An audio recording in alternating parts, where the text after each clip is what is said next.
Hello सबको नमस्कार। मैं जेपी सर क्लासेस में स्वागत है। आज जो हम क्लास लेके आए हैं हिस्ट्री का क्लास लेके आए हैं, जो आप लोगों को पढ़ा रहे मिडीवल इंडिया में क्या पढ़ा रहे थे आप लोगों को। इससे पिछले क्लास में हुमायूं के बारे में पढ़ाए हैं। जो लोग नहीं देखे हैं क्लास वो जाके देख लें। मध्यकालीन भारत का बहुत इंपॉर्टेंट चैप्टर है, ठीक है। जो लोग नहीं देखे हैं जाके देखें। उसके बाद में अभी आज जो हम कराएंगे उस शेर शाह सूरी के बारे में पढ़ाएंगे। शेर शाह के बारे में, कैसे शेर शाह का जीवनी क्या है, उसका मतलब कि ये साम्राज्य कैसे विस्तार किया, सारा कुछ आज को हम बताएंगे, ठीक है। चलिए, आपको पिछले क्लास का जरूर देखिए क्योंकि तभी आपको आगे का क्लास समझ में आएगा। चलिए स्टार्ट करते हैं हुमायूं के बारे में। हुमायूं के बारे में आप लोग को पढ़ाए थे क्या, जो आपको हुमायूं का था एक डरपोक किस्म का इंसान था। इसी का फायदा कौन उठा लिया? शेर शाह सूरी ने उठा लिया। उसको चौसा का युद्ध 1539 में उसको हरा दिया। उसके बाद में बिलग्राम या कनौज का युद्ध 1540 में उसको हरा दिया। उसके बाद शेर शाह सूरी ने क्या किया, ये दिल्ली पे अधिकार कर लिया, ठीक है। तो वहीं से स्टार्ट होता है शेर शाह का कहानी, ठीक है। सूरवंश का कहानी, वही सूरवंश का स्थापना कौन किया था? शेर शाह सूरी किया था। तो ये सारा कुछ हम देखते हैं। सूरवंश कब से कब तक चला था? ये जो सूरवंश था ये कब से कब तक चला था? 1540 से लेके 1555 तक। लेकिन शेर शाह सूरी कब तक रहा राज किया? 1540 से लेके 1545 तक उसने, उसके बाद उनका मृत्यु हो गया था शेर शाह सूरी का, ठीक है। सूरवंश कब से कब तक चला था? 1540 से 1555 तक, ठीक है। क्योंकि शेर शाह सूरी जो उसका संस्थापक था वो मर गया था, कितना 45 में ही मर गया था। उसके बाद छोटे छोटे जो उसका राजा था वो उसको चलाया, ठीक है। सूरवंश को लेकर आगे बढ़ाया था, ठीक है। चलिए देखते हैं पहले शेर शाह का सूरवंश में शेर शाह का क्या देखेंगे? परिचय देखेंगे। उसके बाद में उसका क्या देखेंगे? कैसे उस साम्राज्य विस्तार किया, ठीक है। उसके बाद में अर्थव्यवस्था उसका क्या था शेर शाह सूरी का, उसके बाद में वो क्या क्या निर्माण किया, ये चार चीज हम देखेंगे। इसी से आपका क्वेश्चन बनता है ज्यादा, ठीक है। तो आप लोग जरूर देखिए, अच्छे से देखिए, पूरा क्लास देखिए, तब आपको समझ में आएगा, ठीक है। चलिए स्टार्ट करते हैं शेर शाह सूरी के बारे में। शेर शाह सूरी का, सूरवंश का संस्थापक कौन था? शेर शाह सूरी था, याद रखिए, ठीक है। उनका जन्म कब हुआ था? 1486 में हुआ था, ठीक है। और डॉक्टर KR कनुंगा के हिसाब से 1486, लेकिन 1472 में ये अफसर लिखे हैं। हाँ, परमात्मा शरण के हिसाब से 1472 में हुआ था। ये कुछ इनका जन्म का वो बीच में कुछ कंफ्यूजन है, ठीक है। इतिहासकार का मानना है, जो कनुंगा का मानना है जो 1486 में हुआ था, और परमात्मा शरण का मानना है कि 1472 में। तो आपको जैसे आएगा क्वेश्चन आप बनाइएगा, ठीक है। आपको यदि परमात्मा शरण के हिसाब से आएगा तो 1472 मारिएगा, और कनुंगा के हिसाब से तो 1486, ठीक है, याद रखिएगा। इनका बचपन का नाम क्या था? शेर शाह का फरीद खान था, याद रखिएगा। बहुत बार क्वेश्चन आया जो शेर शाह का बचपन का नाम क्या था? फरीद खान था, याद रखिएगा। उनका पिता का नाम क्या था? हसन खान था, याद रखिए। ये सासाराम का क्या था? जिम्मेदार आदमी था, ठीक है। कौन? फरीद खान का पिता, शेर खान का पिता, याद रखिएगा। इनका सासाराम का क्या था? जिम्मेदार था, ठीक है। हसन खान इनका नाम। देखिए क्या हुआ था ना, इनका हसन खान 4 शादियां क्या था बच्चे। पहले का मुगल वंश अफगान में क्या होता था ना, मतलब कि ज़्यादा शादियां होता था, ठीक है। ऐसे ये 4 शादियां किया था, जिसमें से उनका 8 पुत्र था। उसमें से क्या होता, 8 में से क्या होता, ये जो था शेर खान जो था ना, पहले पत्नी में से लड़का था, ठीक है, याद रखिएगा। इससे क्या हुआ था क्या, जो ये जो था उनका पिता जो था ना, वो ज़्यादातर सतोली बेटा पे ध्यान देता था और शेर खान पे ज़्यादा ध्यान नहीं देता था, समझ में। उनसे क्या होता था, उनका संबंध अच्छा नहीं था। किससे? शेर खान से, उनका पिता का। तो उसने क्या किया, वो भाग के फिर चला गया कहाँ पे? जौनपुर उसने शिक्षा लेने के लिए चला गया। कौन? शेर खान, ठीक है। शेर खान कहाँ पे चला गया? जौनपुर में सारा शिक्षा लिया, दीक्षा ले लिया। उसके बाद में उसने क्या किया? बहार खां लोहनी ने उसने शेर खां की उपाधि दी थी, याद रखिए। बहार खां के पास में उसने नौकरी करने के लिए गया था, ठीक है। तो उसने उनका अंगरक्षक बन के था, ठीक है। बहार खां का लोहनी के बाद में उनका माना जाता है क्या, जो उसने एक ही तलवार से शेर खान ने शेर को मार गया था, तो इसीलिए उसको क्या उपाधि दी, मतलब शेर, उसका उपाधि किस नाम से दिया गया था शेर खां को, इसी शेर खां की उपाधि दिया गया था। ठीक है, ये कौन दिया था? बहार खां लोहनी ने दिया था, याद रखिएगा, बहुत बार क्वेश्चन आता है। बहार खां लोहनी की क्या चीज को उपाधि दिया था? फरीद को शेर खां की उपाधि दिया था। ठीक है, एक ही तलवार से उसने शेर को मार दिया था। ठीक है, याद रखिएगा। उसके बाद में जब वो शिक्षा प्राप्त कर रहे थे, तो जौनपुर में जब शिक्षा प्राप्त कर रहे थे, तो वहीं का एक सूबेदार जाके बोला उनके पिताजी से, जो देखिए महाराज, आपका तो लड़का बहुत शिक्षित है, बहुत कर्मठ है, समझ में, आप काहे ना अपने लड़का को अपने साथ में रखते हैं। क्योंकि ये जो इनका पिताजी था, कौन, हसन खान जो था ना, उनके साथ शेर खां का संबंध अच्छा नहीं था। तो इसीलिए उस जब जौनपुर में शिक्षा प्राप्त कर रहा था, तो वहीं का एक सूबेदार बोला, देखिए महाराज, आपका लड़का बहुत शिक्षित आदमी है, मतलब बहुत कर्मठ है, आगे चल के आपका बहुत नाम करेगा, तो इसीलिए आप उसके साथ। तो इसीलिए फिर क्या किया, हसन खान ने उसको सासाराम बुला लिया, बोला देखो आओ और मेरे साथ तुम रहो और ये जिम्मेदारी संभालो, सासाराम को संभालो। तो उसने आ गया था 1497 से लेकर 1518 ईस्वी तक उसने पिता के जहांगीर संभाली। ठीक है, उसने पिता का पूरा मतलब सत्ता संभाला। ठीक है, उसके बाद में फिर उसका संबंध क्या हो गया, पिता के साथ अनबन होने लगा, मतलब कि संबंध अच्छा नहीं रहा। इसका कारण क्या था, उनका क्या है, सतोली बेटा, उसने ज़्यादा सतोली बेटा पे ध्यान देता था, इनके ऊपर में कुछ ध्यान नहीं देता था। इसी के कारण फिर वो क्या किया, उसने भाग के कहाँ चल गया था, उसने यहाँ पे कहाँ पे चल गया था, बाद में दक्षिण बिहार के सूबेदार बहार खां लोहनी, जो बहार खां लोहनी के बारे में अभी बताया ना, बहार खां लोहनी के पास में वो चल गया नौकरी करने के लिए। और उसको क्या हुआ, नौकरी कर रहा था, तभी बहार खां मोहम्मद शाह ने के नाम से स्वयं को स्वतंत्र शासन घोषित कर लिया। ठीक है, क्या हो, उसी बीच में क्या हो गया, जब वो नौकरी कर रहा था ना, तो वहाँ का जो कुछ होता प्रजा चुगलीबाज होते हैं, उसके बारे में चुगली कर रहा था। किसके बारे में, शेर खां के बारे में। बहार खां को बोला, देखिए महाराज, आपका जो ये जो शेर खां आया है ना, आपका कभी गले का हड्डी बन जाएगा, आपका सत्ता ये पूरा ले लेगा, अपने नाम कर लेगा सारा कुछ। तो इससे उनको डर लग रहा था। ठीक है, उसने क्या किया, बहार खां ने क्या किया, अपने को क्या कर लिया, बहार खां ने मोहम्मद शाह के नाम से स्वयं को स्वतंत्र शासक घोषित कर दिया। उसने एक नाम ले लिया, क्या, मोहम्मद शाह के नाम से विख्यात हो गया। ठीक है, और उसने स्वतंत्र शासक घोषित कर लिया। इसी के बीच शेर खां क्या कर गया, उसके दरबार से भाग के चल गया कहाँ पे, मुगल के का दरबार में चल गया। मुगल का उस टाइम किसका सत्ता चल रहा था, बाबर का सत्ता चल रहा था। ठीक है, बाबर उस समय युद्ध सब बहुत बड़ा कर रहा था, युद्ध नीति में बहुत निपुण था, कौन, बाबर। ठीक है, तो बाबर के साथ उसने मिला और बाबर को साथ उसने चंदेरी के युद्ध में सारा युद्ध के बारे में सीखा, युद्ध कैसे लाया जाता है, एक राज्य पे कैसे सत्ता किया जाता है, सारा कुछ शेर खां सीख के आया। उसके बाद में उसने चंदेरी के युद्ध में एक प्रण लिया, जिससे बहुत अच्छा आपको बता सकते हैं। जो बोला क्या, एक अच्छा, अगर भाग्य मेरा सहायता की और सौभाग्य मेरा मित्र रहा, तो मुगल को सरलता से हिंदुस्तान से बाहर फेंक देगा। मतलब भाग्य मेरा क्या करेगा, भाग्य मेरा साथ देगा, भाग्य मेरा सहायता करेगा, सौभाग्य मेरा मित्र रहेगा, तो हम क्या करेंगे, ये मुगल जो है ना, मुगल को क्या करेंगे, हम सत्ता को ये भारत से उखाड़ के फेंक देंगे। कौन बोला था ये शेर खां। कौन सा युद्ध में, बहुत बार क्वेश्चन बोलता है, जब वो चंदेरी का युद्ध लड़के आया था, जब चंदेरी का युद्ध देख के आया था। ठीक है, तो इसी में उसने एक प्रण लिया था। ठीक है, तो याद रखिएगा। तो ये कौन बोला था, शेर खां। उसके बाद फिर शेर खां पुनः क्या किया, चला गया मोहम्मद शाह। जो मोहम्मद शाह कौन था, जो अपना नाम बदल लिया था, जो बहार खां लोहनी, जो उसने मोहम्मद शाह के पास गया, बोला महाराज मेरे को मुगल के साथ अच्छा बन नहीं रहा, ठीक है, आपकी शरण में आ जाते हैं। तो फिर क्या किया मोहम्मद शाह, क्या किया, जो अपने आपको स्वतंत्र घोषित कर ले, वो फिर क्या किया, बोला ठीक है कोई बात नहीं, तू रहो, मेरा बेटा का अंगरक्षक बन के रहो, मेरा बेटा का संरक्षक बन के रहो, मेरा बेटा को सेवा करो, ठीक, मेरा बेटा का देखभाल करो, सारा कुछ उसने किसको, जलाल को। उनका बेटा क्या नाम था, जलाल खान था। ठीक है, याद रखिएगा, किसका बेटा, मोहम्मद शाह का बेटा का नाम। पुत्र के जलाल खान के संरक्षण में गया। ठीक है, उसके बाद कुछ दिनों के बाद में मोहम्मद शाह का मृत्यु हो गया।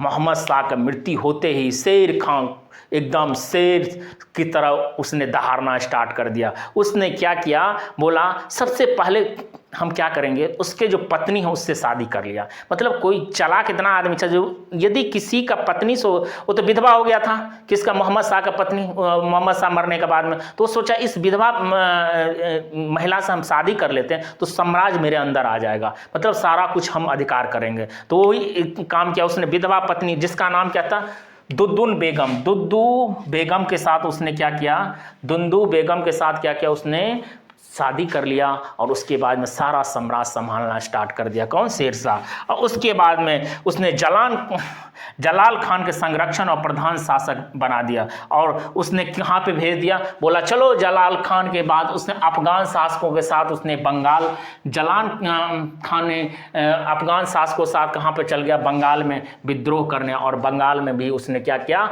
विजय अभियान जीत लिया और दक्षिण भारत पे उसका अधिकार कर लिया। कौन, शेर खान। ठीक है, अब क्या हुआ, शेर खान एक अपना उपाधि ली जिसका नाम था, जब वो जीत लिया बंगाल को भी जीत लिया, हजरत ए अल्लाह के उपाधि से उसने अपने आप को नवाजा, अपने आप को बोला। ठीक है, जो हजरत अल्लाह के उपाधि ली उसने। ठीक है, याद रखिएगा। ठीक है, उसके बाद में वो सोचा ये तो बिहार को हम जीत लें, दक्षिण बिहार को जीत लिया, अब हमको अवध की तरफ जीतना, अवध को यदि जीतना है तो उस टाइम किसका चल रहा था, चुनार 1530 में उतने चिनार के किले में किसका चल रहा था, ताज खां का चल रहा था। लेकिन वहाँ पे क्या हुआ, ताज खां का मृत्यु हो चुका था, तो उसका पत्नी वहाँ पे शासन चला रहा था। क्या नाम था, विधवा पत्नी का नाम क्या था, बहुत इंपॉर्टेंट है, लाड मलिका। लाड मलिका का वहाँ पे शासन चल रहा था। उसने क्या किया, फिर वो इसका दिमाग में आया जो यदि विधवा लड़कियां से शादी हम कर लेंगे, शेर खां का था, यदि लड़कियां से शादी कर लेंगे विधवा, फिर मेरा साम्राज्य आ जाएगा मेरे पास।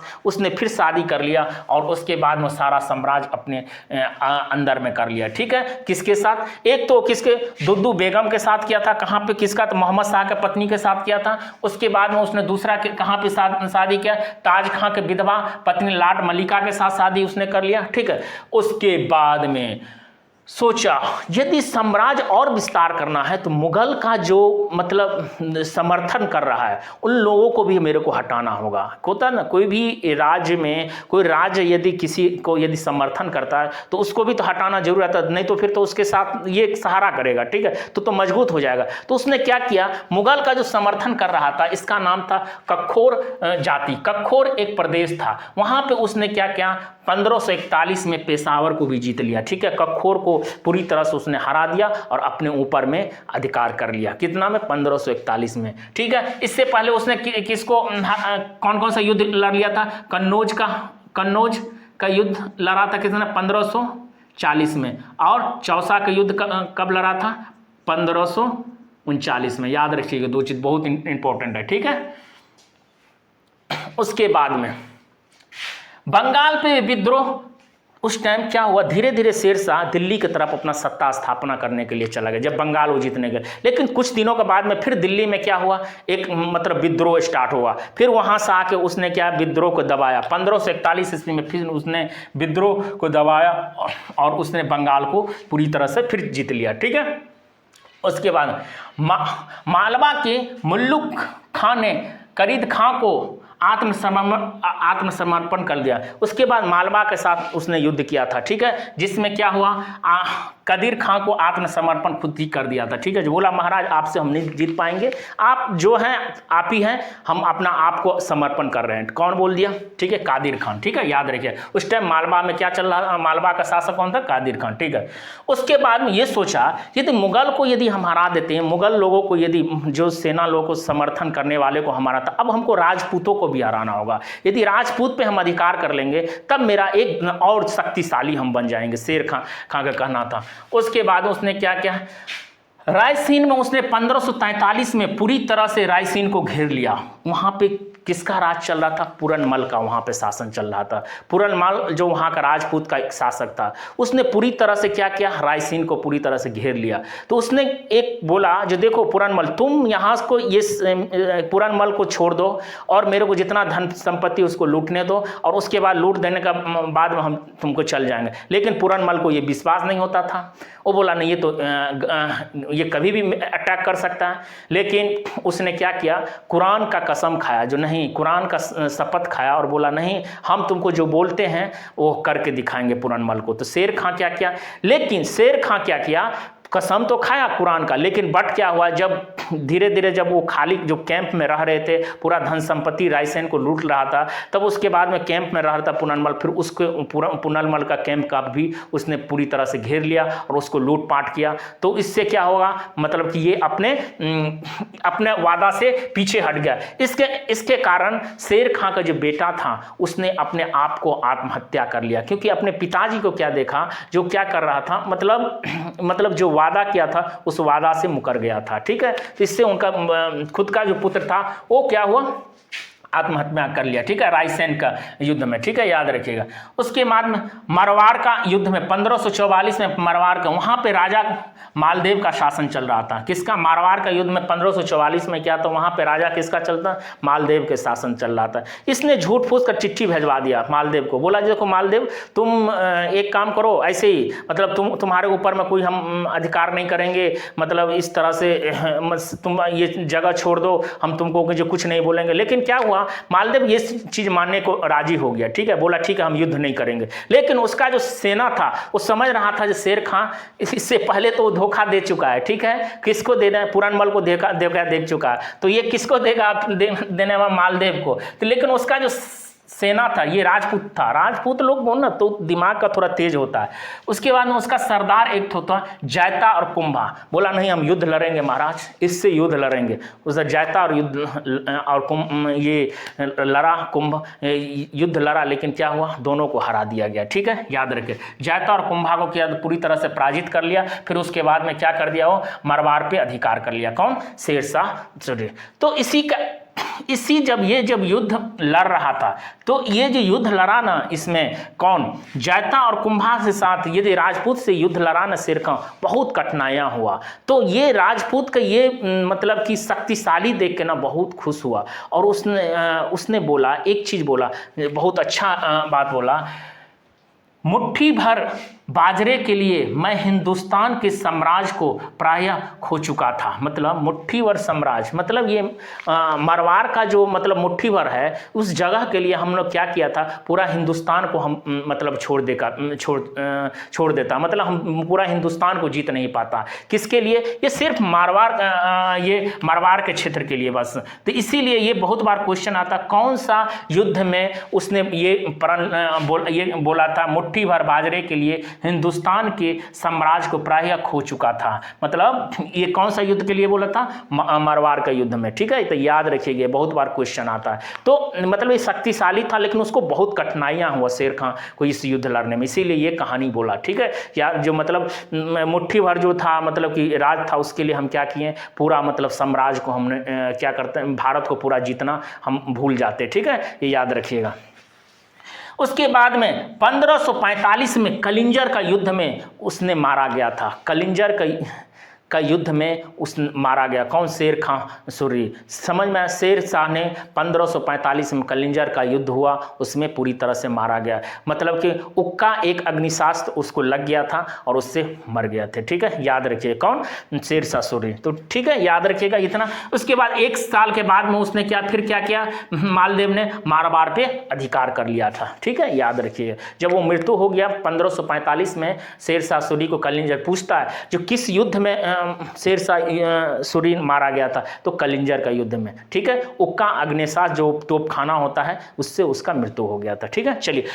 उसके बाद में अर्थव्यवस्था क्या था, ये जो आप देख रहे हैं ना, जितना हम क्लास आपको मेहनत से पढ़ा रहे हैं ना, आप जरूर देखिएगा, पूरा क्लास देखिएगा, तभी आपको समझ में आएगा। ठीक है, और आपको इससे पता चल गया हो कितना मेहनत लगता है क्लास कराने में। और ये जो है ये जो क्लास होता है ना, आपको पूरी तरह से हम वही नोट्स बनाते जो एग्जाम में आ रहा है। ठीक है, एग्जाम से दृष्टि से आपको बहुत एक बेसिक और मतलब डीप नॉलेज आपको हम दे रहे हैं। ठीक है, चलिए, इसीलिए पूरा देखिए। अर्थव्यवस्था क्या था, यहाँ पे अर्थव्यवस्था मतलब इनकम क्या था, मतलब सूर्यवंश का इनकम क्या था।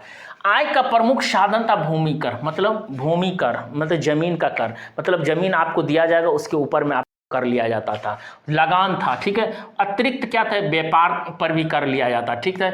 युद्ध में लूटपाट कुछ कर लिए, जजिया कर, उपहार में कुछ आपको मिला, ये सारा कुछ आपको उसके ऊपर में कर कितना देना पड़ता था, 1/3 भाग। लगान कितना देना पड़ता था, 1/3 भाग आपको देना पड़ता था, ठीक है, सूर्यवंश का। मतलब आप लूट के कुछ लाएं तो उसके ऊपर में ही आपको देना पड़ेगा टैक्स। उसके बाद में आप मान लीजिए कुछ ये भूमि कर है, उसके कुछ जमीन पे कुछ उपजाएंगे, उसके लिए भी कर दिया। तो उसने एक स्टार्ट किया जिसका नाम है, देखिए,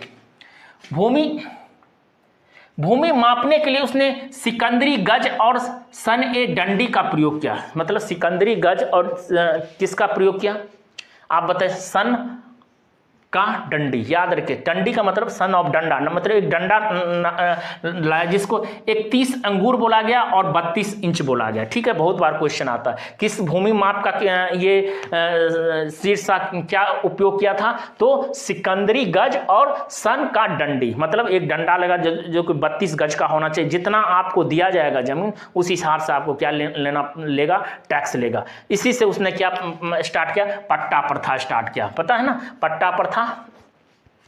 किसानों को उसने क्या किया, पट्टा पर दिए जाने वाले किसान को उसने कबूलियत पत्र द्वारा स्वीकृत किया। मतलब पट्टा मतलब आपको जमीन दे दिया जाएगा, उस पर लिखाया जाएगा जो भैया आपको इतना जमीन दे रहे हैं, इतना टैक्स दिया जाएगा, कबूलियत, समझ में, जो आपको कबूलनामा पे आपको लिखाया जाएगा, जो इतना आपको जमीन दिए इतना आपको टैक्स देना पड़ेगा, ठीक है। ये शेरशाह के टाइम में, ठीक है, ये कर्ज लेने का, टैक्स लेने का ये सब कारण था, ठीक है। इसीलिए उसने जितने भी पुराने सिक्के थे उसको हटा दिया, बोला हटाओ, जितना भी पुराना का सिक्का है। उसने चांदी का सिक्का स्टार्ट किया, चांदी का रुपया। सबसे पहले बहुत बार क्वेश्चन आता है, चांदी के सिक्के चलाने वाला सबसे पहला अफगान वंश कौन था, शेरशाह सूरी था, याद रखिएगा। उसने 178 गेंद को 1 रुपया कहा, ठीक है। उसके बाद तांबे का दान को 380 गेंद को उसने चलवाया, ठीक है, तांबे, जिसको टकसाल में ढाला जाता था, मतलब टकसाल में उसको बनाया जाता था, ठीक है, जिसकी संख्या कितना था, 23 जगह पे आपको बनाया जाता, 23 मशीन था जो उसको बनाने के लिए, ठीक है, याद रखिएगा। उसके बाद में शेरशाह द्वारा निर्माण किए गए भारत में क्या क्या, उसने ग्रैंड ट्रंक रोड, जिसको जीटी रोड से भी नाम से जाना जाता है, उसको मरम्मत करवाया, ठीक, याद रखिएगा। उसके बाद डाक प्रथा का प्रचलन करवाया, उसके पाटलिपुत्र को पटना बनवाया, ठीक है। उसके कबूलियत एवं पट्टा प्रथा भी उसने स्टार्ट किया, बताया था ना, कबूलियत और पट्टा प्रथा स्टार्ट किया।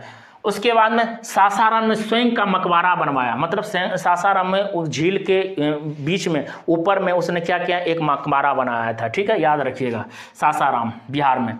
किला ए खुदाना दिल्ली में एक नामक मस्जिद का निर्माण करवाया, ठीक है। तो ये जो आपको क्वेश्चन जितना भी पढ़ाए ना भाई दोस्त, बहुत इंपॉर्टेंट है। आप इसको एक बार नहीं 2 बार इसको क्लास देखिएगा, आपको पूरा दिमाग में बैठ जाएगा, फिर आपको कोई देखने को कुछ पड़ेगा नहीं। आप बुक निकालिएगा, ऑब्जेक्टिव बनाइएगा, आपसे बहुत लाभ मिलेगा। जो यूपीएससी बीपीएससी का दे रहे हैं, आपको देखिएगा, मेंस एग्जाम लिख के देखिएगा, बहुत सारा आपको इससे फायदा मिलेगा, ठीक है। चलिए फिर मिलते हैं, अकबर के बारे में इसके बाद आपको पढ़ाएंगे सारांश, ठीक है। कैसा लगा आप लोग कॉमेंट बॉक्स जरूर करिएगा, ठीक है। चलिए, जो लोग अभी तक लाइक और सब्सक्राइब नहीं किए, इसको जरूर लाइक और सब्सक्राइब करिएगा, ठीक है। थैंक यू, फिर मिलते हैं नेक्स्ट क्लास में।